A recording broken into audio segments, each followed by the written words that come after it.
গুনাহ করলে মজা লাগে, গুনাহ করলে কি লাগে? মজা লাগে। কিন্তু এখান থেকে কি করতে হবে? সবরের সহিত বেঁচে থাকতে হবে, নিজে বাঁচতে হবে, আরেকজনকে এরপরে নসিহত করতে হবে, নাকি? এখন আমি যদি টিভি দেখি আর আরেকজনকে বলি ভাই টিভি দেখিও না, কি আমার কথা মানবে? আমি যদি নামাজ না পড়ি, আরেকজনকে যদি বলি যে ভাই নামাজ পড়েন না, নামাজ পড়েন, তার আমার কথা শুনবে? হ্যাঁ, বলবো যে ভাই তুমি তো নামাজ পড়ো না, আমায় চাইছো কি করতে? নসিহত করতে, ঠিক কিনা? হ্যাঁ, তাহলে এই যে সূরা আসর আল্লাহ তাআলা আমাদেরকে যে দিলেন, আমরা নামাজের মধ্যে অনেক সময় পড়ি, এই সূরা আসরের তরজমা আমাদের মনে থাকবে না? ওয়াল আসর, প্রথম শব্দ হলো আল্লাহ তাআলা বলতেছেন যে সময়ের শপথ। কিসের শপথ? সময়ের শপথ। এই শপথ করে আল্লাহ তাআলা আমাদেরকে বুঝাইতেছেন যে সময়টা অত্যন্ত দামি জিনিস। বান্দা, এই সময় যদি না থাকে তাহলে তোমার জীবনের বেলা ফুরিয়ে যাবে, তোমার জীবনে সন্ধ্যা নেমে আসবে, তখন তোমাকে এক সেকেন্ড আর দুনিয়াতে রাখা হবে না। 2 নম্বরে আল্লাহ বলতেছেন ইন্নাল ইনসানা লাফি খুসর, জগতের সব মানুষ হলো ক্ষতিগ্রস্ত। জগতের সব মানুষকে ক্ষতিগ্রস্ত, ক্ষতির মধ্যে নিমজ্জিত। কিভাবে ক্ষতিগ্রস্ত? একটু আগে যেটা বুঝাইলাম যে বরফ যেরকম ভাবে এটাকে কাজে না লাগাইলে ওই যে বরফ বিক্রেতার প্রতিনিয়তে তার বরফ গলতেছে, এটা তার জন্য লাভজনক না ক্ষতিকর? ক্ষতিকর। বরফ গলতেছে, এটা যেমন ক্ষতিকর, আপনার আমার হায়াত প্রতি সেকেন্ডেই গলতেছে, এটা আপনার আমার জন্য ক্ষতিকর। ক্ষতিকর কিনা? হ্যাঁ। তবে ক্ষতির থেকে বাঁচার জন্য আল্লাহ তাআলা 4টা ফর্মুলা দিলেন। তবে যারা ঈমানওয়ালা যারা, তারা ক্ষতিগ্রস্ত না। তার কারণ ঈমানওয়ালা যেভাবেই তার সময় কাটাইবে আল্লাহর হুকুমের ভিতরে থাইকা, সেটাই তার ইবাদতে গণ্য হবে। সুবহানাল্লাহ। ঈমানওয়ালা যে কোনো কাজ করবে। ঈমানওয়ালা যদি ঘুমায়া থাকে তাহলে এই ঘুমটাও তার ইবাদত হবে। ঈমানওয়ালা যদি দুনিয়ার কোনো কাজ করেন, সে যদি ব্যবসা করেন, এই ব্যবসা যদি হালাল পন্থায় আল্লাহর রাসূলের তরিকায় করে, এটা তার ইবাদত হবে, ঠিক কিনা? ঈমানওয়ালা যদি কৃষি করে, সে যদি তার ক্ষেত খামারের মধ্যে কাজ করে সারাদিন, আল্লাহর হুকুম মেনে চলে, তার ঈমান আছে, তার এই কাজ করা হালাল রিজিক উপার্জন করার কারণে এটা তার ইবাদতে গণ্য হবে। বুঝতেছেন কথা? এজন্য ঈমানওয়ালাদের কথা আল্লাহ তাআলা কোরআনে কারীমের অনেক জায়গায় বলছেন। ঈমান ছাড়া পরকালে নাজাত পাওয়ার কোনো উপায় আছে? নাই। ঈমান যদি থাকে তাহলে পরকালে একমাত্র মুক্তি পাওয়া যাবে। ঈমান ছাড়া পরকালে মুক্তি পাওয়ার কোনো সুযোগ নাই। আল্লাহ তাআলা অনেক ঈমানদারকে আল্লাহ তাআলা আমল ছাড়া জান্নাতে দিবেন, শুধুমাত্র ঈমান থাকার কারণে। কি থাকার কারণে? শুধুমাত্র ঈমান থাকার কারণে আল্লাহ তাআলা তাদেরকে আমল ছাড়াও জান্নাতে দিবেন। ঈমানের এত দাম, এত পাওয়ার। এজন্য 1 নাম্বার গুণ হলো ঈমান লাগবে। 2 নাম্বার ওয়া আমিলুস সলিহাত, নেক কাজ করতে হবে। কারণ ঈমান পরিপূর্ণ লাভ করে এই নেক আমলের দ্বারা। কিসের দ্বারা? ঈমান আমার আছে না নাই এটা বোঝা যাবে কিসের মাধ্যমে? নেক আমলের মাধ্যমে। আমি যদি নিজে নিজে দাবি করি হ্যাঁ ভাই নামাজ না পড়লে কি হবে, আমার ঈমান মজবুত আছে, বলে না অনেকে বলে যে নামাজ না পড়লে কি হবে, ঈমান মজবুত আছে। যে না ভাই আমি নামাজই পড়তেছি না, তাহলে আমার ঈমানটা আসলো কোত্থেকে? হ্যাঁ, আমার ঈমান আছে না নাই, ঈমান কি দেখা যায়? ঈমান তো দেখা যায় না। ঈমান কি জিনিস? ঈমানের স্বীকৃতি তো হুজুর এর আগে বইলা গেছেন। হ্যাঁ, যে 6টা মৌলিক বিষয় ঈমানে মুফাসসাল আমরা পড়ছি না? আমানতু বিল্লাহ ওয়া মালাইকাতিহি ওয়া কুতুবিহি ওয়া রুসুলিহি ওয়াল ইয়াউমিল আখিরি ওয়াল কদরি খাইরিহি ওয়া শাররিহি মিনাল্লাহি তাআলা ওয়াল বা'সি বা'দাল মাউত। এই যে 6টা বিষয় এই ঈমানে মুফাসসালের মধ্যে, এই 6 বিষয়ের স্বীকৃতি দেওয়ার নাম হলো ঈমান। 1 নাম্বার হলো আমি আল্লাহর উপর ঈমান আনলাম। 1 নাম্বার কি? আমানতু বিল্লাহ। 2 নাম্বার হলো ওয়া মালাইকাতিহি, আমি ফেরেশতাদের উপর ঈমান আনলাম। ফেরেশতা আছে না? 3 নাম্বার হলো কুতুবিহি, আমি আল্লাহর দেওয়া সমস্ত কিতাব, আসমানি যত কিতাব আছে সব কিতাবের উপর ঈমান আনলাম। ওয়া রুসুলিহি, আল্লাহ তাআলা যত পয়গম্বর যত রাসূল এই দুনিয়াতে পাঠাইছেন সমস্ত নবী এবং রাসূলদের উপর আমি ঈমান আনলাম। ওয়াল ইয়াউমিল আখির, পঞ্চম নাম্বার হলো আমি আখিরাতের উপর ঈমান আনলাম। কিসের উপর? পরকাল আছে না? আছে না নাই? জোরে বলেন, পরকাল আছে না নাই? পরকাল অবশ্যই আছে। মরণের পর থেকে যেই জিন্দেগি শুরু হবে সেই জিন্দেগিটাই হলো পরকালের জিন্দেগি। পঞ্চম নাম্বার হলো পরকালের উপর আমি ঈমান আনলাম। নাস্তিক যারা, মুরতাদ যারা, বেঈমান যারা, কাফের মুশরিকরা পরকাল বিশ্বাস করে না? করে? ওরা পরকাল বিশ্বাস করার জন্য তাদের ঈমান নাই। 6 নাম্বার বিষয় হলো তাকদীরের উপর আমি ঈমান আনলাম। কিসের উপর? তাকদীরের উপর। এই যে মৌলিক এই 6টা বিষয়ের উপর ঈমান যদি আমার থাকে, তাহলে আমি এই 6টা বিষয়ের স্বীকৃতি যদি দেই, তাহলে আমার ঈমান আছে, আর না হয় ঈমান নাই। তো এই 6 বিষয় আমি স্বীকৃতি দিলাম, এরপরে আমার ঈমান আছে না গেছে এটা তো আমার খবর নাই। আমি কোনোদিন মসজিদে যাই না। হ্যাঁ, ঈমান বহিঃপ্রকাশ, ঈমানের বহিঃপ্রকাশ হবে আমলের মাধ্যমে। কিসের মাধ্যমে ভাই? আমলের মাধ্যমে। আল্লাহ রাসূল বলেন, আল ঈমানু সাবউন ওয়া সাবউনা শুবা, ঈমানের 77টা শাখা আছে। কয়টা শাখা? ঈমানের 77টা শাখার মধ্যে মৌলিক যে কয়েকটা শাখা, এর মধ্যে 1 নম্বর হলো নামাজ। 1 নম্বরে কি? ইবাদত ছাড়া ঈমানের পূর্ণতা আসে না। মুফাসসিরিনে কেরাম ঈমান এবং আমল এই দুইটার উদাহরণ এমন ভাবে দিবেন যে ঈমানটা এটা হলো বীজের মতো। কিসের মতো? বীজ। বীজ চিনেন? বীজ, বীজ মানে কি? ওই যে ধানের বীজ, হ্যাঁ, বিভিন্ন ফল ফসল আমরা যে ফলাই, ফসলাদি, এই ফসলাদির ফলানোর ক্ষেত্রে সর্বপ্রথম আমরা যে কাজ করি সেটা হলো বীজ রোপণ করি। কি রোপণ করি? বীজ রোপণ করলে এখান থেকে চারা হয়, গাছ হয়, রকমারি আইটেমের ফসল হয় নাকি? বীজের মতো বীজটা এটা হলো ঈমান। এই বীজ থেকে যদি চারা গজায় তাহলে বোঝা যাবে যে বীজটা সুন্দরভাবে কি হয়েছে, পরিপাটিতভাবে সুন্দরভাবে এই বীজটা ভিতর থেকে সে তার ফসলকে উৎপন্ন করেছে। তো ঈমান হলো বীজ, আর এখান থেকে যে চারা গজায় এটা হলো আমল। এটা হলো কি? আমল। এখন আমি যদি আমল না করতে পারি তাহলে বুঝতে হবে আমার ঈমান নামক বীজ এটা মাটির নিচে। এখন আমি যদি আমল না করি তাহলে আমার ঈমানের বহিঃপ্রকাশ ঘটবে? ঘটবে? ঈমানের বহিঃপ্রকাশ ঘটবে না। ঈমানের বহিঃপ্রকাশ ঘটবে একমাত্র কিসের মাধ্যমে? আমলে সলেহের মাধ্যমে। আমরা যে ইসলাম ধর্ম পালন করি, পুরা ইসলাম ধর্মের খোলাসা সারাংশ হলো সূরা আসরের মধ্যে আল্লাহ তাআলা ঢুকায় দিয়েছেন। এজন্য অনেক বড় বড় উলামায়ে কেরাম বলেন এটা এমন একটা সূরা যেই সূরার মধ্যে আল্লাহ তাআলা কেমন যেন জিনু করে মধ্যেই সমুদ্র, মহাসমুদ্রকে আল্লাহ ঢুকায় দিছে। আয়তনে ছোট, কিন্তু এই সূরার গুরুত্ব অনেক অনেক বেশি।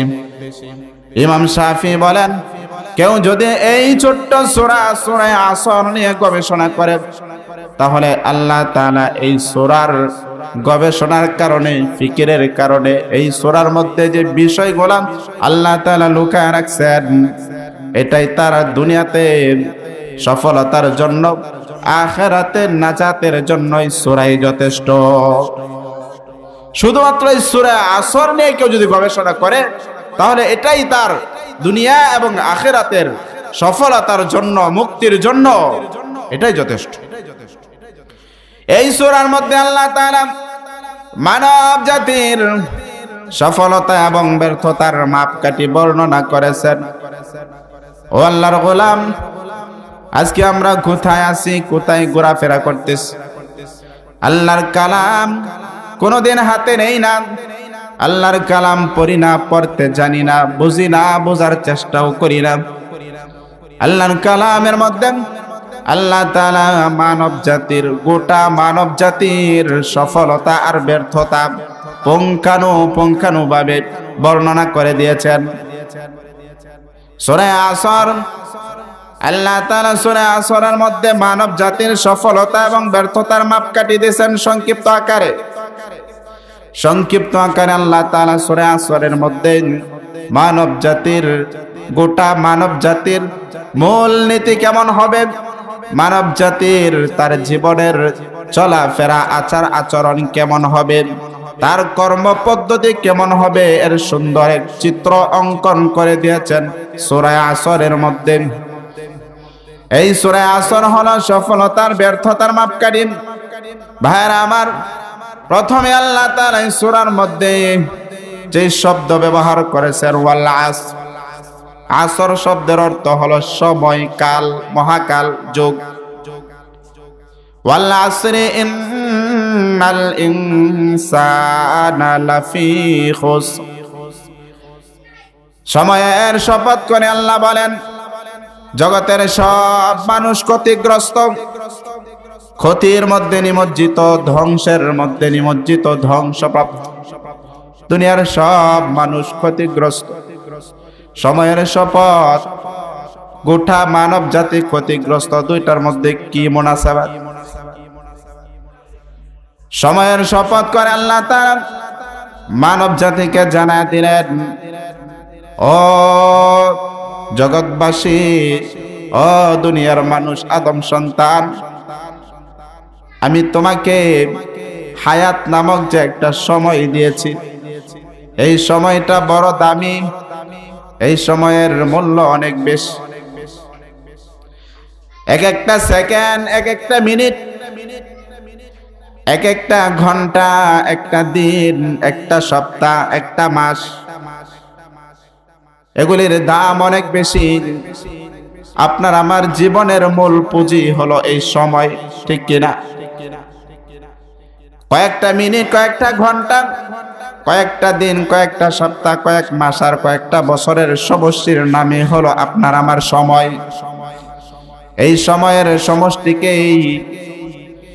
সময়ের সমষ্টিকে আপনার আমার জীবন বলা হয়, হায়াত বলা হয়। সময় যেদিন শেষ হয়ে যাবে, সেদিন আর আমাকে কেউ নাম ধরে ডাকবে না, সেদিন আমি হয়ে যাব মুর্দা, লাশ, ঠিক কিনা? লিকুল্লি উম্মাতিন আজাল ফাইযা জাআ আজালুহুম লা ইস্তাখিরুনা সাআতান ওয়া লা ইস্তাকদিমুন। প্রত্যেকটা মানুষের জন্য আল্লাহ তাআলা সময় নির্ধারণ করে রাখছেন। 40 বছর, 50 বছর, 60 বছর, 70 বছর, 100 বছর, যে যতদিন এই দুনিয়াতে থাকবে, সেই সময়টা আল্লাহ তাআলা রোজে আজল থেকে নির্ধারণ করে রেখেছেন। 1 মিনিট আগেও কেউ দুনিয়ার থেকে বিদায় হবে না, আর 1 মিনিট পরেও কাউকে দুনিয়ার থেকে নেওয়া হবে না। যেই পরিমাণ সময় আল্লাহ তাআলা তার জন্য নির্ধারণ করে রেখেছেন, সেই পরিমাণ সময় সে এই দুনিয়াতে অতিবাহিত করবেন। এর বাহিরে 1 মিনিট আগপিছ হবে না। লা ইস্তাখিরুনা সাআতাও ওয়া লা ইস্তাকদিমুন। সময়, এজন্য আল্লাহ তাআলা সূরা আসরের শুরুতে সময়ের শপথ করেছেন। দুনিয়ার সব মানুষ ক্ষতিগ্রস্ত, কারণ হলো দুনিয়ার সফলতা ব্যর্থতা মানুষ যা অর্জন করে, এই সফলতার পিছনে সবচাইতে বড় যে জিনিস কাজ করে সেটা হলো সময়। কেউ যদি সময়ের মূল্যায়ন করে, ওই লোকটা সফল হয়। দুনিয়ার কাই কারবার, ব্যবসা বাণিজ্য, দুনিয়ার অট্টালিকা বিল্ডিং বানানোর ক্ষেত্রেও, দুনিয়ার প্রাচুর্য অর্জন করার ক্ষেত্রে, ধন সম্পদ অর্জন করার ক্ষেত্রে, ডিগ্রি অর্জন করার ক্ষেত্রে এই সময় হলো সবচাইতে বড় দামি জিনিস, গুরুত্বপূর্ণ।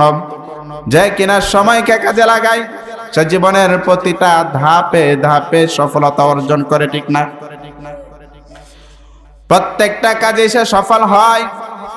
আর যদি তার সময় নষ্ট করে, হেলাই খেলাই নষ্ট করে, সময়ের মূল্যায়ন না করেন, তাহলে ওই ব্যক্তি সফলতার মুখ দেখতে পারে না, সে বিফল হয়ে যায়, ঠিক না? এই জন্য আল্লাহ তাআলা বলেন, ইন্নাল ইনসানা লাফি খুসর, দুনিয়ার সব মানুষ ক্ষতির মধ্যে নিমজ্জিত। কারণ যে ব্যক্তি সময়কে কাজে লাগায়, ওই ব্যক্তি ক্ষতিগ্রস্ত না। যে সময়কে নষ্ট করে, ওই ব্যক্তি ক্ষতিগ্রস্ত। সময়, এখন এই সময়টা দেখেন, আল্লাহ তাআলা যে আমাদেরকে একটা সময় দিয়েছেন, এটা এমন না যে আমি আজকে যদি কাজ করি তাইলে সময় যায়, আর না হয় যায় না, এরকম। আমি কাজ করি আর না করি, সময় সব সময় কিন্তু চলে যাইতেছে কিনা? সময় চলে যাইতেছে। আমি ভালো কাজে ব্যয় করি, মন্দ কাজে ব্যয় করি, আমি কোনো কাজ না করি, আমি বসে থাকি, আমি ঘুমায় থাকি, আমি অহেতুক আড্ডা দেই, গল্প গুজব করি, কিন্তু সময় চলে যাইতেছে। সময় আমার জন্য অপেক্ষা করে, অপেক্ষা করে, সময় আমার জন্য অপেক্ষা করে না। ও আল্লাহর গোলাম, আল্লাহ তাআলা আমাদেরকে দয়া করে, মায়া করে দুনিয়ার সবচাইতে দামি সম্পদ সেই সময় দিয়েছেন। আল্লাহ তাআলা আমাদেরকে মেহেরবানি করে সময় দিয়েছেন। আজকে যদি আজরাইলকে পাঠায়া দেয়, তাহলে আমি আর আপনি দুনিয়ার কোনো ক্ষমতার জোরে, দুনিয়ার কোনো টাকা পয়সার জোরে, দুনিয়ার কোনো ব্যক্তির পাওয়ারে আমি আর আজরাইলের হাত থেকে সময় নিয়ে দুনিয়ায় থাকতে পারবো না। ওই দুনিয়ায় আল্লাহ তাআলা মেহেরবানি করে, দয়া করে আল্লাহ তাআলা আমাদেরকে সময় নামক দৌলত দিয়েছেন। এই সময় হলো আপনার আমার জীবনের মূল পুঁজি। সময় দ্রুত খুব চলে যাইতেছেন। এই জন্য তাফসীরে কাবীরের মধ্যে ফখরুদ্দিন রাজি রহমাতুল্লাহি আলাইহি বলেন, আমাদের একজন বুজুর্গ, ওই বুজুর্গ বলেন, আমি সূরা আসরের যে মূল তরজমা, সূরা আসরের যে ভাবার্থ, এটা আমি একজন বাজারের বরফ বিক্রেতার কাছ থেকে জেনেছি। তাআল্লামতু মা'না সূরা মিন বাঈসান, আমি সূরা আসরের মূল তরজমা ভাবার্থ আমি বাজারের মধ্যে একজন বরফ বিক্রেতার কাছ থেকে জানলাম। কিভাবে জানলাম শুনো। আমি বাজারের মধ্যে গিয়া দেখি এক ব্যক্তি চিৎকার করতেছে, মানুষকে ডাকতেছে, ইরহামু মাইয়াদুবু রাসু মালিহি, ইরহামু মাইয়াদুবু রাসু মালিহি, তোমরা ওই ব্যক্তির উপর রহম করো যার মূল পুঁজি গলে যায়, যার মূল পুঁজি গলে শেষ হয়ে যায়। আল্লাহর ওলি বলেন যে পুঁজি আবার কিভাবে শেষ হয়, পুঁজি কিভাবে শেষ হয়। উনি একটু সামনে আগাইলেন, গিয়া দেখেন ওই বেচারা হলো বরফ বিক্রেতা। বরফ চিনেন আপনাদের এখানে? বরফ নাই? বরফ বিক্রেতা, ওই বরফ বিক্রি করতেছেন। তার মূল পুঁজি, তার মূল যে ইনভেস্ট, এটা তার বরফের মধ্যে লাগাইছে। সে বরফ কিনে আনলো, এই বরফ এখন মানুষের কাছে টুকরা টুকরা করে বিক্রি করবে। কিন্তু বরফ যত সময় যায়, এটা কি বাড়ে না কমে? বরফ কি বাড়ে না কমে? বরফ তো সময় যাইতেছে আর গলতেছে। এই জন্য বেচারা চিৎকার করতেছে, ইরহামু মাইয়াদুবু রাসু মালিহি, আমার মূল পুঁজি হলো বরফ, আমি বরফ কিনে আনছি, তোমরা আমার কাছ থেকে বরফ কিনবা। কিছুক্ষণ পরে এটা গলতে গলতে পানি হয়ে যাবে। পানি তো আর কেউ কিনবে না, কিনবে? পানি তো সব জায়গায় পাওয়া যায়, নদীতে পানি পাওয়া যায়, টিউবওয়েলে পানি পাওয়া যায়, খালে বিলে নালায় নলকূপায় পানি পাওয়া যায়, কিন্তু বরফ তো পাওয়া যায় না। ওই বেচারা চিৎকার করে বলতেছে, তোমরা আমার কাছ থেকে বরফ কিনো, আমার মূল পুঁজি বাঁচাও, আমার মূল পুঁজিটাকে তোমরা বাঁচাও, কারণ মূল পুঁজি শেষ হয়ে যাইতেছে। বরফ যদি শেষ হয়ে যায়, আমার মূল পুঁজি শেষ হয়ে যাবে। আল্লাহর ওলি বলেন, এই বরফ বিক্রেতার চিৎকার শুনেন আমি মনে মনে চিন্তা করলাম, সূরা আসরের মধ্যে তো আল্লাহ তাআলা এই কথাই বলছেন। সূরা আসরের মধ্যে আল্লাহ তাআলা এই কথাটাই বলছেন যে বরফ যেরকম ভাবে গলে গলে শেষ হয়ে যাইতেছে, আজকে আপনার আমার জীবন বরফের মতো প্রতিনিয়ত গলতেছে গলতেছে, ঠিক কিনা? প্রতিনিয়ত বরফের মতো সময় গলতেছে। একটা সেকেন্ড যখন যায়, এই এক সেকেন্ড সময় আপনার আমার হায়াত থেকে কমে গেছে। একটা মিনিট সময় গেল, একটা ঘন্টা সময় গেল, আপনার জীবন থেকে আমার জীবন থেকে একটা ঘন্টা কমে গেল। আমরা যারা মুরব্বী আছি, আগের দিন একটা ঘড়ি ছিল, দেয়াল ঘড়ি। যে দেয়াল ঘড়িটার মধ্যে এরকম একটা বেল ছিল, নাড়াচাড়া করতো, দেখছেন না? বর্তমানে তো কত সিস্টেমের দেয়াল ঘড়ি, ইলেকট্রিক ঘড়ি বের হয়ে গেছে। সংখ্যায় এখন ঘড়ি আমাদেরকে টাইম বলে, কিন্তু আগে এরকম কাটাও ছিল না, শুধু এটা নাড়াচাড়া করতো। এক ঘন্টা অতিবাহিত হওয়ার পরে এরা একটা শব্দ দিত, আওয়াজ দিত, টং করে উঠতো, নাকি আওয়াজ দিত। এই ঘড়ি আওয়াজ দিয়া আপনাকে আমাকে সতর্ক করত যে বান্দা তুমি সতর্ক হও, আমি কিন্তু ঘড়ি তোমার জীবন থেকে 1 ঘন্টা কমায়া দিলাম। কয় ঘন্টা? 1 ঘন্টা কমায়া দিলাম। এই যে ঘড়ি আমাকে আওয়াজ দিচ্ছেন, জীবন থেকে আমার 1 ঘন্টা চলে গেল। ওই বরফ বিক্রেতার অবস্থা দেখে আল্লাহর ওয়ালি বলেন, তখন আমার এই বরফ বিক্রেতার অবস্থা দেখে সূরা আসর আমার বুঝে আইসা পড়ছে। সূরা আসর বুঝে আসলাম। সূরা আসরের মধ্যে আল্লাহ তাআলা এই জিনিসটাই বললেন, ওয়াল আসরি ইন্নাল ইনসানা লাফি খুসর। আসরের শপথ। আসর শব্দের অর্থ এখানে মুফাসসিরিনে কেরাম বলেন এটা হয়তো স্বাভাবিকভাবে সময়, যে কোনো সময় হইতে পারে। অনেকে বলেন এটা হলো আপনার আমার জীবনের সময়। যার হায়াত হইল 50 বছর, তাকে আল্লাহ বলতেছেন তোমার 50 বছর জীবনের কসম। যার বয়স 60 বছর, তাকে আল্লাহ বলতেছেন তোমার 60 বছর জীবনের কসম। যার বয়স 70 বছর, 80 বছর, 90 বছর, 100 বছর হয়, আল্লাহ বলেন তোমার 100 বছরের কসম করে বলছি, ইন্নাল ইনসানা লাফি খুসর, জগতের সব মানুষ ক্ষতিগ্রস্ত। আবার অনেকে বলেন এই আসর শব্দের অর্থ হলো আসরের নামাজ। কি আসর নামে একটা নামাজ আছে না আমাদের? আসর নামে একটা নামাজ আছে। আল্লাহ তাআলা বলেন আসরের নামাজ এখানে উদ্দেশ্য। এই আসরের নামাজ আমরা অনেকেই গাফলতি করি। এই তো আর একটু সময় বাকি আছে, আর একটু বাকি আছে। ক্ষেতের মধ্যে যখন নামি তখন কাজ করতে হয় না? কাজ করি, উঠবো কইরা ওঠা হয় না। কারণ কি?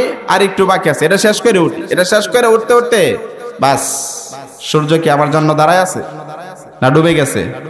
বাস, সূর্য ডুবে গেল, আসরের ওয়াক্ত শেষ। আসরের নামাজ বড় দাম, আসরের নামাজ বড় দামি নামাজ। হাফিযু আলাস সালাওয়াতি ওয়াস সালাতিল ওয়াসতা। আল্লাহ তাআলা কোরআনে কারীমের মধ্যে বলছেন হাফিযু আলাস সালাওয়াত, তোমরা সব ওয়াক্তের নামাজকে সংরক্ষণ করো, হেফাজত করো। ওয়াস সালাতিল ওয়াসতা, তবে মাঝখানের যে নামাজ এটা গুরুত্বপূর্ণ। এই সালাতুল ওয়াস্তার দ্বারা মুফাসসিরিনে কেরাম বলেন সেটা হলো আসরের ওয়াক্ত। কিসের ওয়াক্ত? আসরের নামাজ। এজন্য বলেন ওয়ালা আসরের দ্বারা উদ্দেশ্য হলো আসরের সময়। কোন সময়? আসরের সময়। এটা হলো এই আসর আমার যে দৈনন্দিন 5 ওয়াক্ত নামাজ হয়, এই আসর হইতে পারে। আবার তাফসীরে কাবীরের মধ্যে ফখরুদ্দীন রাজি রাহমাতুল্লাহি আলাইহি বলেন এই আসর দ্বারা উদ্দেশ্য হলো আসরুদ দুনিয়া। আসরুদ দুনিয়া ফাকাদ দানাতিল কিয়ামা। দুনিয়ার আসরের সময় গোটা জগতের, গোটা পৃথিবীর, গোটা দুনিয়া আল্লাহ তাআলা যখন থেকে বানাইছেন তখন থেকে নিয়ে এই পর্যন্ত দুনিয়ার যে পূর্ণ সময় আছে সেই সময়ের আসরের টাইম হয়ে গেছে। একটু পরে দুনিয়ার সূর্য ডুবে যাবে। এই দুনিয়াকে আল্লাহ আর রাখবেন না, ধ্বংস করে দিবেন, কিয়ামত নাজিল করে দিবেন। এই আসর দ্বারা উদ্দেশ্য হলো আসরুদ দুনিয়া, দুনিয়ার আসরের সময়। দিনের আসরের সময় যখন আসে তখন আমরা বুঝি যে এখন দিনের প্রায় শেষ প্রান্তে চলে আসছে। একটু পরেই সূর্য ডুবে যাবে। এই দুনিয়ার আসর দ্বারা বোঝানোর উদ্দেশ্য হলো দুনিয়ার বয়স প্রায় শেষ, দুনিয়ার বয়সের আসরের টাইম হয়ে গেছে। কিছুক্ষণ পরেই সূর্য ডুবে যাবে, মাগরিবের রক্ত হয়ে যাবে, দুনিয়ার সন্ধ্যা নেমে আসবে, কিয়ামত হয়ে যাবে। ওয়াল আসরি ইন্নাল ইনসানা লাফি খুসর, জগতের সব মানুষ ক্ষতিগ্রস্ত, তবে ইল্লাল্লাযীনা আমানু ওয়া আমিলুস সালিহাত ওয়া তাওয়াসাউ বিল হাক্কি ওয়া তাওয়াসাউ বিস সাবর। 4 গুণ বিশিষ্ট মানুষ ছাড়া, 4 গুণ বিশিষ্ট মানুষ ব্যতীত দুনিয়ার সব মানুষ ক্ষতিগ্রস্ত। প্রথমে আল্লাহ বললেন সবাই ক্ষতিগ্রস্ত, তবে ক্ষতিগ্রস্ত না কারা তাদেরকে পরে বলতেছেন ইল্লাল্লাযীনা আমানু, যারা ঈমান আনছে। কি আনয়ন করছে? ঈমান আনছে। ওয়া আমিলুস সালিহাত, সৎ কর্ম করেছে। কি কর্ম? ওয়া তাওয়াসাউ বিল হাক্কি, যারা সত্যের উপদেশ দান করেন। ওয়া তাওয়াসাউ বিস সাবর, যারা সবরের উপদেশ দান করে। এই 4 গুণ হলো ব্যতীত এই 4 গুণের অধিকারী লোক যারা আছে তারা ক্ষতিগ্রস্ত না, তারা হলো সফল। তারা কি? তাহলে সূরা আসরের মধ্যে আল্লাহ তাআলা সফলতা এবং ব্যর্থতা এই দুইটার মাপকাঠি দিতেছেন। ব্যর্থতার মধ্যে জগতের সব মানুষ, আল্লাহ বলেন ইন্নাল ইনসানা লাফি খুসর, জগতের সব মানুষ ব্যর্থ, তবে 4 গুণ বিশিষ্ট মানুষ হলো সফল। বলেন সুবহানাল্লাহ। 4 গুণ বিশিষ্ট মানুষ কি? সফল। 4 গুণের মধ্যে 1 নাম্বার গুণ কি? ঈমান। যারা ঈমানওয়ালা, কি ওয়ালা ভাই? ঈমানওয়ালা। 2 নাম্বার হলো যারা আমলে সালেহ করে। কি করে? আমলে সালেহ করে। 3 নাম্বার হলো যারা ওয়াতাওয়াসাউ বিল হক, সত্যের উপদেশ দেয়। কি দেয়? সত্যের উপদেশ দেয়। ওয়াতাওয়াসাউ বিস সাবর, যারা সবরের উপদেশ দেয়। এখানে দেখেন এই 4 গুণের খোলাসা হলো, সারাংশ হলো 2টা কাজ নিজের জন্য আর শেষের 2টা কাজ হলো অন্যের জন্য। আমানু ওয়া আমিলুস সালিহাত, নিজে ঈমান আনবে, নিজে সৎকর্ম করবে, নিজে নেক আমল করবে। ঈমান আনবে, নিজে সৎকর্ম করবে কে? নিজে। এই 2টা হলো নিজের জন্য। এই 2টা কার জন্য? নিজের জন্য। আর 2টা পরের যে 2টা আছে ওয়া তাওয়াসাউ বিল হক, সত্যের উপদেশ দিবেন। এই উপদেশ কি নিজেকে দিবেন? আরেকজনকে? আরেকজনকে দিবে, এটা অন্যের জন্য। ওয়া তাওয়াসাউ বিস সাবর, সবরের উপদেশ দিবে। এটা কাকে দিবে? আরেকজনকে দিবে। তাহলে এখানে আল্লাহ তাআলা শুধু নিজে বাঁচতে হবে না, আরেকজনকে নিয়ে বাঁচতে হবে, এই দায়িত্ব দিলেন। ঈমান আনতে হবে নিজে, সৎ কাজ করতে হবে, এটা নিজের। আরেকজনকে নিজে শুধু সৎ হইলে চলবে না, পরিপূর্ণভাবে পরকালে সফলতা অর্জন করতে হলে আমার পাড়া প্রতিবেশী, আমার পরিবারের লোক, আমার সন্তান, আমার বিবি বাচ্চা, এদেরকেও নসিহত করতে। বুঝতেছেন কথা? ভাইরা আমার, খুব কঠিন কথা না। আল্লাহ তাআলা খুব সহজভাবে আমাদেরকে পরকালে দুনিয়া এবং আখিরাতের সফলতার মাপকাঠি দিতেছেন। মাত্র 4টা গুণ, 2টা নিজের জন্য আর 2টা হলো আরেকজনের জন্য। আমি আরেকজনকে দাওয়াত দেব, কিন্তু এটার লাভ, এটার ফায়দা, এটার মুনাফা আমি নিজেই ভোগ করব। 1 নাম্বার গুণ হলো ঈমান। 1 নাম্বার গুণ কি? ঈমান। 2 নাম্বার গুণ হলো আমলে সালেহ, নেক কাজ। 2 নাম্বার গুণ কি?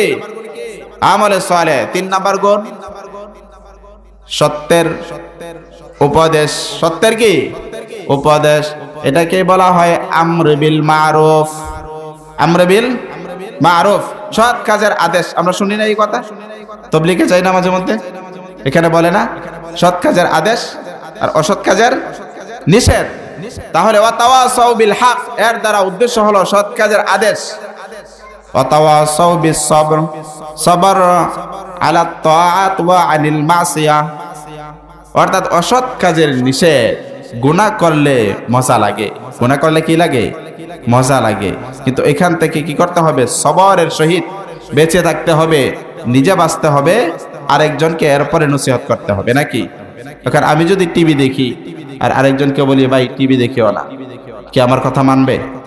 আমি যদি নামাজ না পড়ি, আরেকজনকে যদি বলি যে ভাই নামাজ পড়েন না, নামাজ পড়েন, তার আমার কথা শুনবে? হ্যাঁ, বলবো যে ভাই তুমি তো নামাজ পড়ো না, আমায় চাইছো কি করতে? নসিহত করতে, ঠিক কিনা? হ্যাঁ।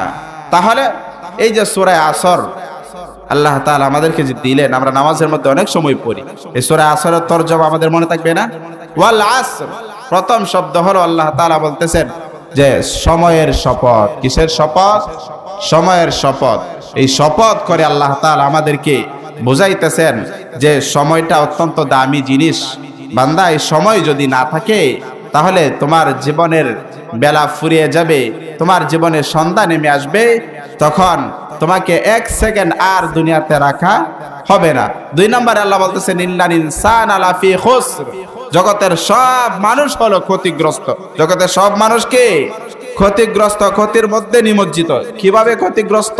একটু আগে যেটা বুঝাইলাম যে বরফ যেরকম ভাবে এটাকে কাজে না লাগাইলে ওই যে বরফ বিক্রেতার প্রতিনিয়তে তার বরফ গলতেছে, এটা তার জন্য লাভজনক না ক্ষতিকর? ক্ষতিকর। বরফ গলতেছে, এটা যেমন ক্ষতিকর, আপনার আমার হায়াত প্রতি সেকেন্ডেই গলতেছে, এটা আপনার আমার জন্য ক্ষতিকর। ক্ষতিকর কিনা? হ্যাঁ। তবে ক্ষতির থেকে বাঁচার জন্য আল্লাহ তাআলা 4টা ফর্মুলা দিলেন। তবে যারা ঈমানওয়ালা যারা, তারা ক্ষতিগ্রস্ত না। তার কারণ ঈমানওয়ালা যেভাবেই তার সময় কাটাইবে আল্লাহর হুকুমের ভিতরে থাইকা, সেটাই তার ইবাদতে গণ্য হবে। সুবহানাল্লাহ। ঈমানওয়ালা যে কোনো কাজ করবে। ঈমানওয়ালা যদি ঘুমায়া থাকে, তাহলে এই ঘুমটাও তার ইবাদত হবে।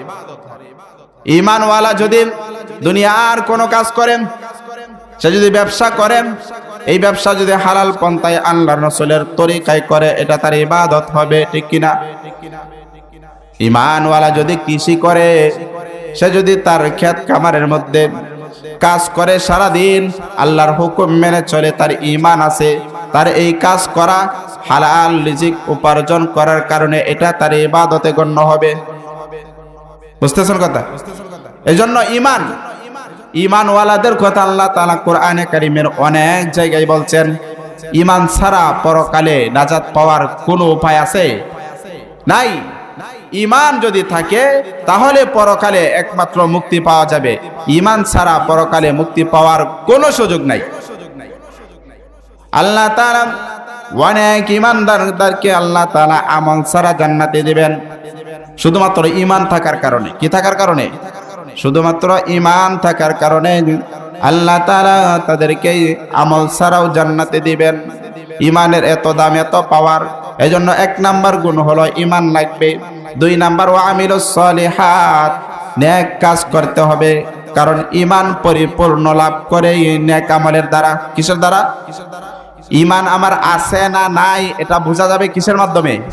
নেক আমলের মাধ্যমে। আমি যদি নিজে নিজে দাবি করি, হ্যাঁ ভাই নামাজ না পড়লে কি হবে, আমার ঈমান মজবুত আছে, বলে না অনেকে বলে যে নামাজ না পড়লে কি হবে, ঈমান মজবুত আছে। যে না ভাই, আমি নামাজই পড়তেছি না, তাহলে আমার ঈমানটা আসলো কোত্থেকে? হ্যাঁ, আমার ঈমান আছে না নাই, ঈমান কি দেখা যায়? ঈমান তো দেখা যায় না। ঈমান কি জিনিস? ঈমানের স্বীকৃতি তো হুজুর এর আগে বইলা গেছেন। হ্যাঁ, যে 6টা মৌলিক বিষয় ঈমানে মুফাসসাল আমরা পড়ছি না? আমানতু বিল্লাহ ওয়া মালাইকাতিহি ওয়া কুতুবিহি ওয়া রুসুলিহি ওয়াল ইয়াউমিল আখির ওয়াল কদরি খাইরিহি ওয়া শাররিহি মিনাল্লাহি তাআলা ওয়াল বা'সি বা'দাল মাউত। এই যে 6টা বিষয় এই ঈমানে মুফাসসালের মধ্যে, এই 6 বিষয়ের স্বীকৃতি দেওয়ার নাম হলো ঈমান। 1 নাম্বার হলো আমি আল্লাহর উপর ঈমান আনলাম। 1 নাম্বার কি? আমানতু বিল্লাহ। 2 নাম্বার হলো মালাইকাতিহি, আমি ফেরেশতাদের উপর ঈমান আনলাম। ফেরেশতা আছে না? 3 নাম্বার হলো কুতুবিহীন, আমি আল্লাহর দেওয়া সমস্ত কিতাব, আসমানি যত কিতাব আছে সব কিতাবের উপর ঈমান আনলাম। ওয়া রুসুলিহি, আল্লাহ তাআলা যত পয়গম্বর যত রাসূল এই দুনিয়াতে পাঠাইছেন সমস্ত নবী এবং রাসূলদের উপর আমি ঈমান আনলাম। ওয়াল ইয়াউমিল আখির, 5ম নাম্বার হলো আমি আখিরাতের উপর ঈমান আনলাম। কিসের উপর? পরকাল আছে না? আছে না নাই? জোরে বলেন, পরকাল আছে না নাই? পরকাল অবশ্যই আছে। মরণের পর থেকে যেই জিন্দেগি শুরু হবে সেই জিন্দেগিটাই হলো পরকালের জিন্দেগি। 5ম নাম্বার হলো পরকালের উপর আমি ঈমান আনলাম। নাস্তিক যারা, মুরতাদ যারা, বেঈমান যারা, কাফের মুশরিকরা পরকাল বিশ্বাস করে না? করে? ওরা পরকাল বিশ্বাস করেন, এর জন্য তাদের ঈমান নাই। 6 নাম্বার বিষয় হলো তাকদীরের উপর আমি ঈমান আনলাম। কিসের উপর? তাকদীরের উপর। এই যে মৌলিক এই 6টা বিষয়ের উপর ঈমান যদি আমার থাকে, তাহলে আমি এই 6টা বিষয়ের স্বীকৃতি যদি দেই, তাহলে আমার ঈমান আছে, আর না হয় ঈমান নাই। তো এই 6 বিষয় আমি স্বীকৃতি দিলাম, এরপরে আমার ঈমান আছে না গেছে এটা তো আমার খবর নাই। আমি কোনোদিন মসজিদে যাই না। হ্যাঁ, ঈমানের বহির প্রকাশ হবে আমলের মাধ্যমে। কিসের মাধ্যমে ভাই?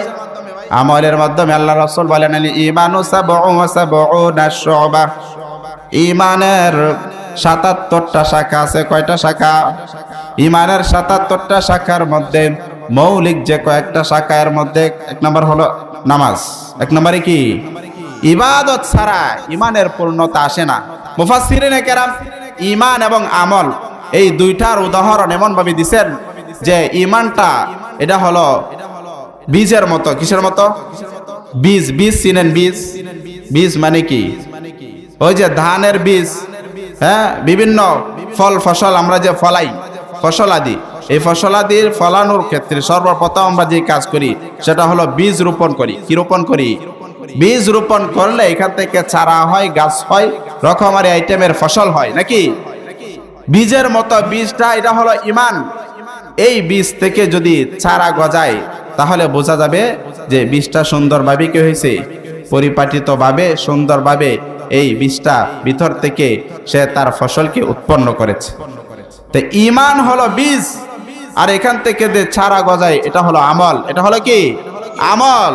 এখন আমি যদি আমল না করতে পারি তাহলে বুঝতে হবে আমার ঈমান নামক বীজ এটা মাটির নিচে। এখন আমি যদি আমল না করি তাহলে আমার ঈমানের বহিঃপ্রকাশ ঘটবে? ঘটবে? ঈমানের বহিঃপ্রকাশ ঘটবে না। ঈমানের বহিঃপ্রকাশ ঘটবে একমাত্র কিসের মাধ্যমে? আমলে সলেহের মাধ্যমে। আর একটা বিষয়, এই আমলে সলেহ যে বিষয়টা বলছিলাম, যে শুধু আমলে সলেহ নিজে করলে হবে না, এই দুইটা তো হলো নিজের জন্য।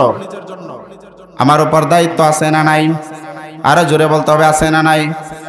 পয়গম্বর বলেন, আলা কুল্লুকুম রাঈন ওয়া কুল্লুকুম মাসউলুন আন রাইয়াতিহি। জগতের সব মানুষ দায়িত্বশীল। জগতের সব মানুষ হলো কি? দায়িত্বশীল। সবাইকে তার দায়িত্ব সম্পর্কে জিজ্ঞাসা করা হবে। তার দায়িত্ব সম্পর্কে জিজ্ঞাসা করা হবে। বাবা তার সন্তানের ক্ষেত্রে দায়িত্বশীল, স্বামী তার স্ত্রীর ক্ষেত্রে দায়িত্বশীল। সকলের দায়িত্ব সম্পর্কে জিজ্ঞাসা করা হবে। তুমি তোমার সন্তানকে নামাজ পড়াইছো কিনা, নামাজের তালিম দিছো কিনা, কোরআন পড়াইছো কিনা, কোরআন শিখাইছো কিনা, তুমি তোমার বিবিকে পর্দায় রাখছো কিনা। ভাইরা আমার, কথাগুলো মনোযোগ দিয়ে শুনেন। ও আল্লাহর গোলাম, আল্লাহ তাআলা আপনাকে আমাকে যা দিয়েছেন দুনিয়াতে সব কিছু সম্পর্কে জিজ্ঞাসা করবেন। এই যে সুন্দর স্বাস্থ্য দিয়েছেন, হায়াত দিয়েছেন, এই সম্পর্কে জিজ্ঞাসা করবেন। আল্লাহ রাসূল মুহাম্মদ আরবি সাল্লাল্লাহু আলাইহি ওয়াসাল্লাম হাদিসের মধ্যে বলেন, হাশরের ময়দানে 4টা প্রশ্নের উত্তর না দেওয়া পর্যন্ত কোনো মানুষ তার কদম উঠাইতে পারবে না, তার পাকে এক চুল পরিমাণ নড়াচড়া করতে পারবে না। মা তাজানু কদমা আবদি ইয়াউমাল কিয়ামাহ হাত্তা ইউসআলা আন আরবাইন, আন উমরিহি ফীমা আফনাহু ওয়া আন শাবাবিহি ফীমা আবলাহু ওয়া আন মালিহি মিন আইনা ইকতাসাবাহু ওয়া ফীমা আনফাকাহু ওয়া আন ইলমিহি মাযা আমিলা ফীম। 4টা প্রশ্ন করা হবে। এরকম ভাবে প্রতিটা নিয়ামতের জন্য আল্লাহ তাআলা আমাকে জিজ্ঞেস করবেন। সুম্মা লাতুসআলুন্না ইয়াউমাইযিন আনিন নাঈম। হাশরের ময়দানে দুনিয়ার যত নিয়ামত আল্লাহ তাআলা আমাকে দিয়েছেন সব নিয়ামত সম্পর্কে জিজ্ঞাসা করা হবে। সব নিয়ামত সম্পর্কে আল্লাহ তাআলা জিজ্ঞাসা করবেন। এই যে আমাকে স্বাস্থ্য দিয়েছেন, সুস্থতা দিয়েছেন, জীবন দিয়েছেন, জীবন সম্পর্কে আল্লাহ তাআলা জিজ্ঞাসা করবেন। তোমাকে যে হায়াত নামক একটা দৌলত দিয়েছিলাম, তোমাকে 50 বছর 60 বছরের একটা জীবন দিয়েছিলাম, সেই জীবনটা তুমি কোন কাজে ব্যয় করছো এর হিসাব আমি আল্লাহর কাছে দাও। সেই সময়টার হিসাব আল্লাহ নেবেন। 2 নাম্বার প্রশ্ন হবে যৌবনকাল সম্পর্কে। যৌবনকাল আল্লাহ তাআলা আপনাকে আমাকে সবাইকে দিয়েছিলেন, দিয়েছেন কিনা? আজকে যারা বুড়া হয়ে গেছি, বৃদ্ধ হয়ে গেছে, আমাদের এক সময় যৌবন ছিল, ছিল না? হ্যাঁ, যৌবনকাল দুনিয়ার সর্বশ্রেষ্ঠ সময়। যৌবনকালের হিসাব আল্লাহ তাআলা আলাদাভাবে নেবেন। যৌবনকালে তুমি কি করেছো? তোমাকে যে শক্তি দিয়েছিলাম, তোমাকে যে শারীরিক শক্তি দিয়েছিলাম, তোমাকে বাহাদুরি দিয়েছিলাম, এই শক্তির বলে তুমি যা ইচ্ছা তাই করতে পারছো, যেখানে ইচ্ছা সেখানেই যাইতে পারছো। এই শক্তি কোন কাজে ব্যয় করেছো? যৌবনের শক্তি আমি আল্লাহর ইবাদতে কাটাইছো নাকি আমার নাফরমানিতে কাটাইছো? যৌবনের শক্তিটাকে তুমি আমি আল্লাহর ইবাদতের মধ্যে কাটাইছো নাকি আমি নাফরমানির মধ্যে কাটাইছো? আজকে হিসাব দাও। ওই যে এখানে মার্কাজুল কোরআন লিল বানাত মহিলা মাদ্রাসার যে মাহফিল হয়েছিল, ওই মাহফিলের মধ্যে গেছো নাকি আরেক জায়গায় যাত্রা পালা হয়েছিল এখানে গেছো? হ্যাঁ, গান হয় না অনেক জায়গায়? এখন তো কমে গেছে। একটা সময় ছিল এই পাড়ায় ওই পাড়ায় খালি গান হইতো, এখন মাহফিল হয় বেশি নাকি? আলহামদুলিল্লাহ। কিন্তু গান যাত্রা পালা না হইলেও গানের যে মেকানিক্স কিন্তু আমাদের পকেটে আছে, আছে না? সারা রাত যুবক ভাইয়েরা ফেসবুক চালায়, ইউটিউব চালায়। আহা, এই যে যৌবনের সময় আমি নষ্ট করতেছি, আল্লাহ তাআলা সেদিন আমার কাছ থেকে হাসরের ময়দানে এই যৌবন কালের হিসাব নিবে। যুবক ভাইয়েরা মনোযোগ দিয়ে শুনি যে আপনি আজকে আপনার মতো একটা যুবক, যে যুবকের মুখে দাঁড়িয়ে আছে, যে যুবক 5 ওয়াক্ত নামাজ পড়ে, কিন্তু আপনি পড়তে পারতেছেন না। যুবক আছে না? 5 ওয়াক্ত নামাজ পড়ে, আছে না? দাওয়াত তাবলীগে যায়, আছে না? বা জামাত 5 ওয়াক্ত নামাজ সে আদায় করে, সুন্নতি দাঁড়িয়ে রাখে, সে কলেজে পড়তেছে, ভার্সিটিতে পড়তেছে, সে ব্যবসা করতেছে, সে চাকরি করতেছে, সবই করতেছে, আল্লাহর হুকুমও মানতেছে। কিন্তু আমার কোনো চাকরি নাই, আমার তেমন কোনো কাজও নাই, আমি শুধু টোটো কোম্পানির ম্যানেজারি করি আর মোবাইল চালাই, আমি নামাজও পড়ি না, দাড়িও রাখি না, কোরআনও পড়তে জানি না। আফসোস, ওই যুবকদেরকে আল্লাহ তাআলা হাসরের ময়দানে জিজ্ঞাসা করবেন, তোমার যৌবন কালের হিসাব দাও। যৌবনে তুমি কি করেছো? জীবনের হিসাব দাও, যৌবনের হিসাব দাও। আমি আল্লাহ তোমাকে মাল দিয়েছিলাম, সেই মাল যে তুমি কামাই করেছো, কোন পন্থায় কামাই করেছো, হালাল ভাবে না হারাম ভাবে? মিন আইনা ইকতাসাবাহু, মাল কোথা থেকে কামাই করেছো সেটার হিসাব দাও। এবং এই মাল ওয়াফি মা আনফাকাহু, কোথায় খরচ করেছো মালের হিসাব দাও, মালেরও হিসাব দিতে হবে। প্রতিটা নিয়ামতের হিসাব আল্লাহ তাআলা আমার কাছ থেকে নেবেন, প্রত্যেকটা নিয়ামতের হিসাব আল্লাহ নেবেন, মালের হিসাব নেবেন। আমরা তো মনে করি এই মাল আমি কামাইছি, যেখানে মন চায় সেখানে খরচ করব। না না, এই মাল আমার না, এই মালের মালিক কে? আরো জোরে বলতে হবে, মালের মালিক কে? ইন্নাল্লাহা আশতারা মিনাল মুমিনিনা আনফুসাহুম ওয়া আমওয়ালাহুম বিআন্না লাহুমুল জান্নাহ। মুমিনের কাছ থেকে আল্লাহ তাআলা তার জান এবং মালকে জান্নাতের বিনিময়ে ক্রয় করে নিয়েছেন। কিসের বিনিময়ে? তাহলে আপনি আমি জান্নাতের মালিক, জীবনের মালিক না, মালেরও মালিক না। আমার জীবনের মালিক আমার আল্লাহ, আমার মালের মালিক আমার আল্লাহ। এই জান এবং মালের বিনিময়ে আল্লাহ তাআলা আপনার আমার কাছ থেকে জান্নাতের বিনিময়ে এই জান এবং মাল ক্রয় করে নিয়েছেন। তাহলে আমি যেখানে ইচ্ছা সেখানেই এই মাল খরচ করতে পারবো? পারবো না। আমি যদি খরচ করি তাহলে আল্লাহ তাআলার কাছে জবাব দিতে হবে। 4 নাম্বার প্রশ্ন থাকবে, ওয়া আন ইলমিহি মাযা আমিলা ফি, জানা অনুযায়ী কতটুকু আমল করছো? জানা অনুযায়ী ইলম সম্পর্কে, জ্ঞান সম্পর্কে। আচ্ছা, 5 ওয়াক্ত নামাজ ফরজ, এটা কি আমরা জানি না? সব মুসলমান জানে 5 ওয়াক্ত নামাজ ফরজ, এটা সব মুসলমান জানেন, কিন্তু পরে সেদিন জিজ্ঞাসা করা হবে, 5 ওয়াক্ত নামাজ ফরজ তোমার উপর ফরজ করা হয়েছিল, তুমি জানতে কিনা? হ্যাঁ হ্যাঁ জানতাম, মানো নাই। আনি ইলমিহি মাযা আমিলা ফি, ইলম সম্পর্কে জিজ্ঞাসা করা হবে, তুমি ইলম অনুযায়ী কতটুকু আমল করেছো? পর্দা করা ফরজ সবাই জানেন, কিন্তু মানে কয়জনে? মানে না। এই যে মহিলা মাদ্রাসা, মারকাজুল কোরআন, এই মহিলা মাদ্রাসায় যারা পড়ে এরা বেপর্দা করে? অনেকেই করে হয়তোবা, কিন্তু সাধারণত স্কুল কলেজের মেয়েরা যেভাবে চলাফেরা করে, মহিলা মাদ্রাসার মেয়েরা সেভাবে চলাফেরা করে না। এখন আপনার সন্তানকে যে দিনদার বানাইবেন, এদের জন্য একটা আলাদা পরিবেশ দরকার, নাকি? এখন আমি গাছ লাগাই একটা, ফল যদি আশা করি আরেকটা, তাহলে এটা বোকামি হবে না? লাগাইছি আম গাছ, এখন এটার মধ্যে যদি আমি আঙ্গুর তালাশ করি, আঙ্গুর হবে? আপেল হবে? কমলা তো মনে হবে নাকি? আম গাছে আমে হবে। আমি আমার সন্তানকে যদি ওই যে নাস্তিক পাড়ায় পাঠাই, যে সমস্ত শিক্ষালয়ে বিদ্যালয়ে সেখানে নাচ গান শিখায়, বেপর্দা শিখায়, বেহায়াপনা শিখায়, হ্যাঁ, ওইখানে যদি মেয়েকে পাঠায়, আবার পাঠানোর পরে বলি যে মেয়েটা পর্দা করে না, বোরকা পরে না, এটা বোকামি হবে। যেখানে যেই পরিবেশ আছে, ভাইয়ারা আমার, বলতেছিলাম যে নিয়ামত সম্পর্কে যে জিজ্ঞেস করা হবে, সন্তান সম্পর্কে জিজ্ঞেস করা হবে। সন্তানকে তুমি কি পড়াইছো, কি শিখাইছো? সন্তান সেদিন আল্লাহ তাআলার কাছে আপনার আমার বিপক্ষে সাক্ষী দিবে, মামলা দায়ের করবে আল্লাহ তাআলার নিকট। রব্বানা ইন্না আতা'না সাদাতানা ওয়া কুবারানা ফাআদাল্লুনাস সাবিলা। ও আল্লাহ, ওই যে আমার মা বাবা, ওরা আমারে কোনোদিন কোরআন শিখায় নাই, কোনোদিন এই মা বাবা আমাকে কোরআন শিখার কথা বলেও নাই, নামাজ আমাকে কোনোদিন শিখায় নাই, তাই আমি নামাজ পড়ি নাই, আমি কোরআন পড়তে জানি না, আমি নামাজ পড়ি নাই, রমজানের রোজা রাখি নাই। রমজান আসতেছে না সামনে, রমজানের রোজা রাখি নাই, কারণ আমার মা বাবা আমাকে এগুলি শিখায় নাই। রব্বানা ইন্না আতা'না সাদাতানা ওয়া কুবারানা ফাআদাল্লুনাস সাবিলা।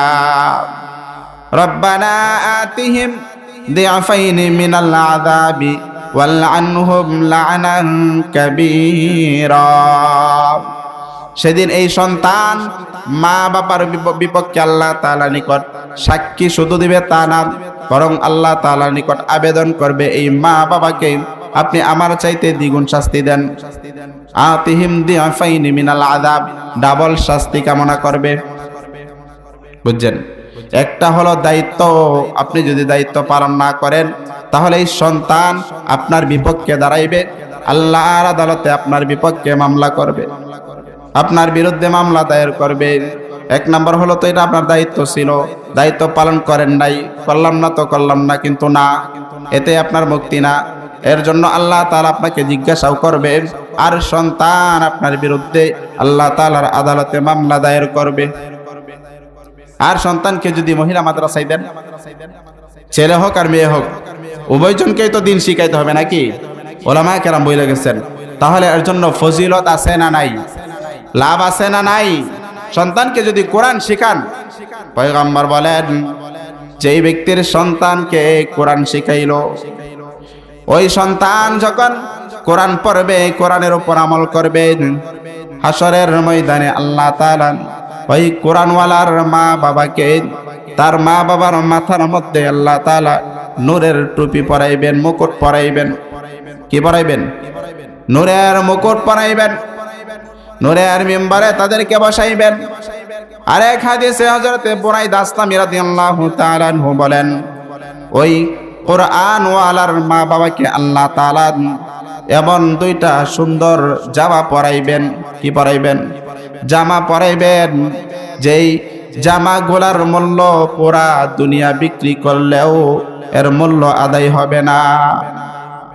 এত দামি দুই জোড়া জামা মা বাবাকে আল্লাহ তাআলা পরাইবেন। কিসের বরকতে? ওই মা বাবা সেদিন আল্লাহ তাআলা নিকট জিজ্ঞাসা করবে, আমাদেরকে যে এত সুন্দর এত দামি জামা পরাইলেন, পোশাক পরাইলেন, কিসের বিনিময়ে? আল্লাহ তাআলা বলবেন, তোমার সন্তান কোরআন পড়ার কারণে আজকে তোমাকে এই সমস্ত দামি দামি পোশাক, সুন্দর সুন্দর পোশাক পরানো হইতেছে। বুঝছেন? হযরত আনাস রাদিয়াল্লাহু তাআলা আনহু বলেন, সন্তানকে যদি কোনো মা বাবা নাজেরা পড়ায়, নাজেরা বুঝেন? দেখে দেখে কোরআন শরীফ পড়ে, এটাকে নাজেরা বলে। কি বলে? দেখে দেখে কোরআন শরীফ পড়তে পারেন। সন্তানকে যদি দেখে দেখে কোরআন পড়ায়, নাজেরা কোরআনে কারীম শিক্ষা দেয়, তাহলে ওই মা বাবার পিছনের সব গুনাহ আল্লাহ মাফ করে দেন, সব গুনাহ মাফ করে দেন। আর যদি তাকে হিফজ পড়ায়, সে যদি হাফেজ হয়, হাফেজ পড়ানো হয়, পয়গম্বরে আরবি বলেন হাশরের ময়দানে ওই মা বাবার চেহারা পূর্ণিমার চাঁদের মতো উজ্জ্বল হবে, পূর্ণিমার চাঁদের মতো উজ্জ্বল হবে। এবং ওই হাফেজ কোরআন, ওই যে যাকে হেফজ পড়াইলো, যে কোরআনে কারীম হেফজ করলো, আল্লাহর কোরআনের হাফেজ হইল, হাফেজ কোরআনকে আল্লাহ তাআলা বলবেন, তুমি পড়তে থাকো, ইকরা ওয়ারতাকি ওয়ারাত্তিল কামা কুনতা তুরাত্তিলু ফিদ দুনিয়া ফাইন্না মানজিলাতাকা ইনদা আখিরি আয়াতিন তাকরাউহা। ও হাফেজে কোরআন, তুমি কোরআন তেলাওয়াত করতে থাকো আর উপরের দিকে উঠতে থাকো।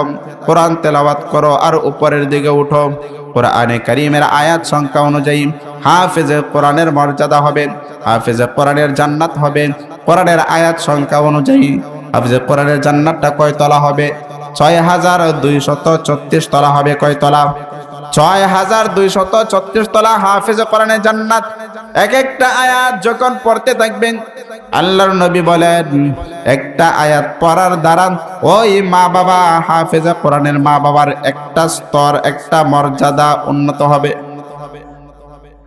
সে শুধু হাফেজে কোরআন শুধু মর্যাদায় উন্নীত হবে এরকম নয়, বরং তার মা বাবাকেও আল্লাহ তাআলা এরকম এক একটা আয়াতের বিনিময়ে এক একটা মাকাম, এক একটা দারাজাত বুলন্দ করবে। কারণ আমরা কি আখিরাতে সফলতা চাই না বিফলতা চাই? আমরা যদি সফলতা চাই তাহলে কত জায়গায় আমরা গিয়া সফলতা খুঁজি, কিন্তু প্রকৃত সফলতা তো আল্লাহ তাআলা আমাদেরকে দ্বীনের মধ্যে রাখছে নাকি? আমরা শ্রেষ্ঠত্ব অর্জন করতে চাই, দামি হইতে চাই, সম্মানী হইতে চাই, কিন্তু প্রকৃত সম্মান কই? আজকে কোরআন থেকে আমরা অনেক দূর। অথচ পয়গম্বর বলেন খায়রুকুম মান তাআল্লামাল কুরআনা ওয়া আল্লামা, খায়রুকুম মান তাআল্লামাল কুরআনা ওয়া আল্লামা। তোমাদের মধ্যে সবচাইতে দামি, সবচাইতে শ্রেষ্ঠ হলো তারা যারা কোরআন শিখে এবং কোরআন শিখায়। কার কথা এটা? আল্লাহর নবীর কথা। বিশ্ব নবী, মহানবী, রাহমাতুল লিল আলামিনের মহাবাণী এটা। তোমাদের মধ্যে সবচাইতে দামি, সর্বশ্রেষ্ঠ হলো তারা যারা কোরআনওয়ালা, যারা কোরআন পড়তে জানে। এখন আমরা তো মনে করি যে ডিগ্রি অর্জন করছে সবচেয়ে দামি, দুনিয়াতে 1 লাখ টাকা বেতন পায় সবচেয়ে দামি, এর সম্মান অনেক বেশি, এরকম নাকি? না না, পয়গম্বর আরবীর ভাষ্য অনুযায়ী, আল্লাহর পয়গম্বরের ঘোষণা অনুযায়ী সবচাইতে দামি হলো কোরআনওয়ালারা। কারা ভাই? কোরআনওয়ালারা। ভাইরা আমার, এই যে মহিলা মাদ্রাসায় আজকে সন্তান যদি দামি হয়, মা বাবাকে সেদিন সম্মান দেওয়া হবে, সেই সন্তান ছেলে হোক অথবা মেয়ে হোক। বরং কি ক্ষেত্র বিশেষ মেয়েদেরকে আরো বেশি দিন শেখানো উচিত নাকি? মেয়েদেরকে যদি আজকে আমরা দিন শিখাই, তাহলে এই মেয়ের গর্ভ থেকেই কোরআনের আলেম হবেন, হাফেজে কোরআন তৈরি হবেন। আর যদি কোরআন না শিখাই, আলেমা না হয়, তাহলে এই মেয়ের গর্ভ থেকেই বিশ্ব সন্ত্রাস তৈরি হবে, চাঁদাবাজ তৈরি হবে। ঠিক না? চাঁদাবাজ তৈরি হবে। তো ভাইরা আমার, মেয়েদেরকে আমরা মাদ্রাসায় পাঠাইব নাকি? এদেরকে যদি আমরা দিনদার বানাই, এদের কাছ থেকে আমরা ভালো ফসল আশা করতে পারি। আল্লাহ তাআলা বলেন নিসাউকুম হারসুন লাকুম ফাতু হারসাকুম। হ্যাঁ, এই যে মেয়েরা, মহিলাদেরকে আল্লাহ তাআলা বলছেন শস্য ক্ষেতের মতো। এখান থেকে ভালো ফসল আশা করতে হলে এদেরকে ভালো পরিবেশে, ভালো জায়গায় ভালো জিনিস শিখাইতে হবে। মা যদি ভালো হয়, সন্তান ভালো হবে। আমরা কথা শুনছি না একটা, গাই ভালো তার বাছুর ভালো, দুধ ভালো তার ঘি, নাকি? গাই ভালো তার বাছুর ভালো, দুধ ভালো তার ঘি, বাপ ভালো তার বেটা ভালো, মা ভালো তার জি। বাপ ভালো তার বেটা ভালো, মা ভালো তার জি। এই ভারতবর্ষের প্রখ্যাত বুজুর্গ কুতুবউদ্দিন কাকি রহমাতুল্লাহ আলাইহি নাম শুনছেন? এত বড় বুজুর্গ হওয়ার পিছনে সবচাইতে বড় অবদান যার, সেটা হলো তার মায়ের। কার? মায়ের। তো মা যদি দিনদার হয়, মুত্তাকি হয়, পরহেজগার হয়, তাহলে সন্তান দিনদার হবে, মুত্তাকি হবে, হাফেজে কোরআন হবে, আলেম হবে। আর যদি মা যদি উলঙ্গ হয়ে ঘুরে, বেপরদায় চলে, ওই মায়ের পেট থেকে আল্লাহর ওলি আব্দুল কাদের জিলানী জন্মগ্রহণ করবে নাকি? তো ভাইয়েরা আমার, সর্বশেষ কথা, এই যে আপনাদের এই যে বাগান, আল্লাহ তাআলার অনেক বড় রহমত। হ্যাঁ, কিশোরগঞ্জে যায়া 3,000, 4,000, 5,000 টাকা মাসে খরচ করে একটা মেয়েকে পড়ানো সবার পক্ষে সম্ভব না। এই বাগানে স্বল্প খরচে আপনার একেবারে এলাকায় থেকে, বাড়িতে থাইকা মেয়েরা দিন শিখবে, কোরআন শিখবে, আল্লাহ রাসূলের হাদিস শিখবে। এই প্রতিষ্ঠানের মধ্যে আমরা আর্থিকভাবে সহযোগিতা করতে পারি আর না পারি, আমার একটা মেয়েকে এই মাদ্রাসায় দিব, দেওয়ার সহযোগিতা করব, মাদ্রাসার লাভ না আমার লাভ? কার লাভ? আমার লাভ। আমার মেয়ে কোরআন শিখবে, আমার এই মেয়ে কোরআন শিখার কারণে এই কোরআনের সিলসিলা আল্লাহ চাহে তো কিয়ামত পর্যন্ত জারি থাকবে। আমি যখন দুনিয়াতে থাকবো না, কবরে শুয়ে শুয়ে সেই সদকায়ে জারিয়ার সওয়াব আমি পাবো। আল্লাহ তাআলা আমাদের সবাইকে কথাগুলা বোঝার আমল করার তৌফিক দান করুন, আমিন। ওয়া আখিরু দাওয়ানা আলহামদুলিল্লাহি রাব্বিল আলামিন।